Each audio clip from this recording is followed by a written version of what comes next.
And welcome back. It's 1:18 on June the 23rd. Did you see the story earlier this week? Police in London, Ontario arrested a woman who allegedly attacked a Muslim woman. The incident reportedly happened in a grocery store. The Muslim woman shopping with a baby was spat at and her hijab pulled. Now, I think this incident shocked a lot of people, many, even here in the newsroom, expressing astonishment, especially after seeing the hatred on the face of the alleged attacker, who coincidentally was photographed during the incident. Amira Elghawaby is the communications director for the National Council of Canadian Muslims here in Ottawa, and she's on the line with me now. Hi, Amira. Hi, Caroline. Hi, I'm so glad you could join me. Amira, are you familiar with the incident I was referring to, the one in London, Ontario?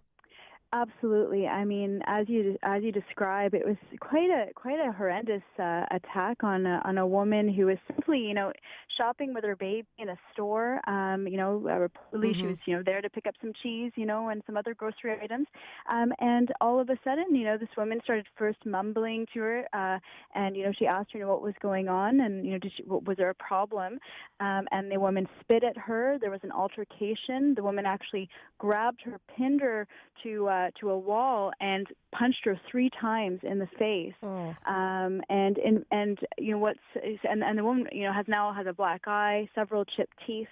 And is extremely traumatized by the experience, and was most concerned, in fact, as moms are, about the baby. Mm-hmm. She was taken away in a sense from the baby. The baby was left unattended, and she remains very fearful now about her personal safety. So for sure, it's not something you want to hear about, and it's not. It's not symptomatic of our communities. Our communities are welcoming, diverse places, so you really don't expect that sort of incident. It sounds like you were in contact with the community in London. Were you, in fact? Do you know that? Absolutely. Yes, we do. We have several of our volunteers that we work with at NCCM based in London, and one of our friends there, lives in that neighborhood near the supermarket, and was telling me, I go in there all the time, and you just don't expect something like that to happen, around the corner from you, and so it's definitely caused a lot of consternation, and it's certainly sort of almost one of the worst case scenarios that you could imagine. Okay, Amira, but is this happening more than we would like to think? That is a sad reality, Carol, that we've actually been noting a spike in incidents, sort of where Canadian Muslims are being targeted, whether by harassment or physical assault. Stats Can's most recent data shows that incidents like these have doubled in Canada over a 3-year period up to 2014. And our own data shows similar trend. This time last year, we were half of what's been reported so far to us, so double of the reports being reported. And I should add, often hate crimes, like general crimes, don't go reported. So up to 2/3 of all possible hate crimes are never reported to police. So what we know, or what we look at when we look at statistics, is really sort of a tip of the iceberg of what really may be happening out there. Amira, are you seeing a link between some of the incidents, like in for instance, the Orlando Massacre, like when it's reported that it's a Muslim man who's responsible for that incident? Right. Is the incidents, like the increased incidents of maybe racial attacks, linked to an incident like that? So no one has really made a causal, link, but what we can see anecdotally from the data is that absolutely any time there is, whether it's a terrible, tragic attack like what happened in Orlando, or whether it's simply politicians talking about Islam or Muslims in a very negative way, otherizing this community, as we saw in the last federal election, and as we are unfortunately seeing south of the border, you do notice a spike in incidents. So, since last week, since the terrible attack in Orlando, there have been 4 reported incidents, and that's significant in the span of 10 days.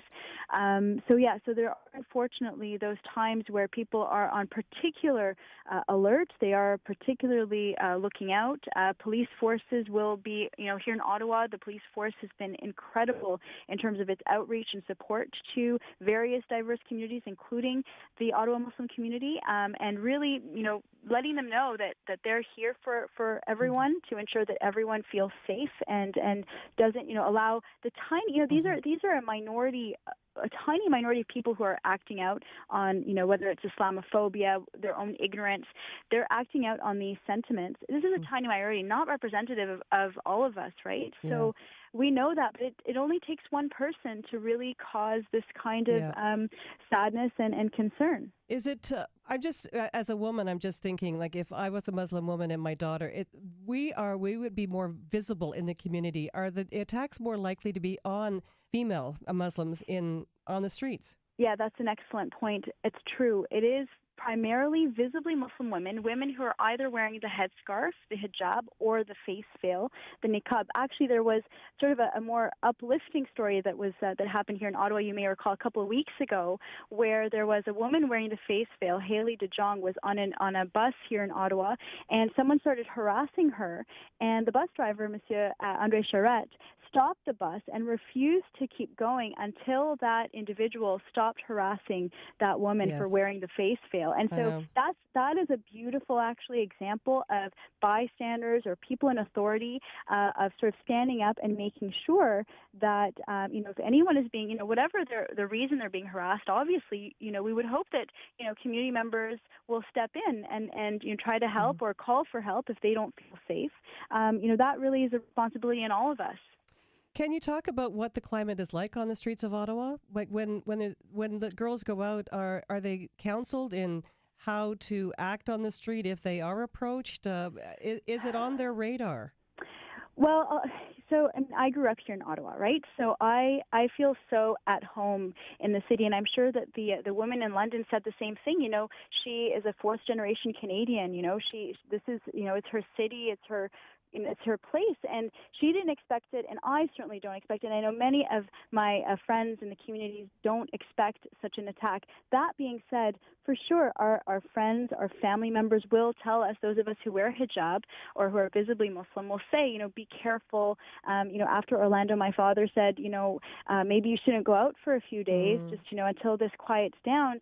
And so, nobody wants to admit that they're at risk. Nobody wants to admit that, that sort of darker side of the human nature will manifest in our beautiful city.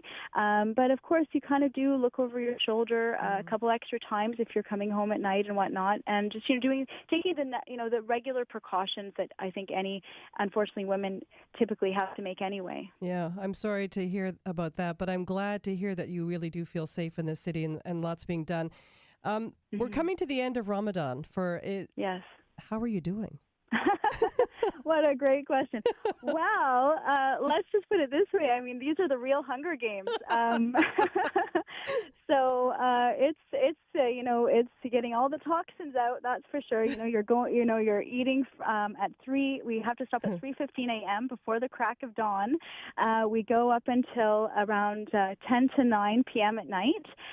It's a long haul. Of course, those who are ill or who don't feel that they can do it, are exempt. This is not at all meant to be sort of a torture exercise. It really is for people who feel that they can do it.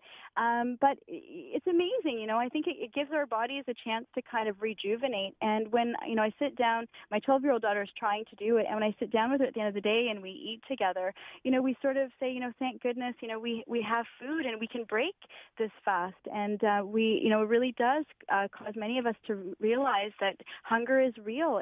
There are people who, feel this way all the time. And that really is one of the key points of Ramadan. It's to really have real empathy. You talk about hunger, and we all, of course, want to see hunger eliminated. But when you actually go through that and realize, it can impact your day and how you feel, you really do feel more inclined to do something about it. So, of course, charity is very much emphasized in the month of Ramadan.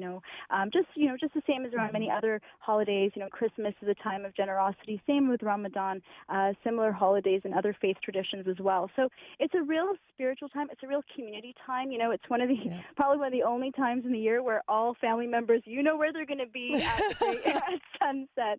We're going to be together around the table, which is also refreshing, right? When we know we're always on the go and missing each other at dinner time. This is a chance for all of us to be together. So it's tough, but it's extremely enjoyable and a wonderful experience. Well, Amira, I wish your community all the best, and thanks for talking about this. And I think the more more that we work together and enlighten each other, the better it's going to be. So. Absolutely, Okay. absolutely. And that's what it means to be Canadian. So It thanks does. so much, Caroline. Amira Elghawaby is the Communications Director for the National Council of Canadian Muslims, and she joined me from here in Ottawa. We're going to take a break.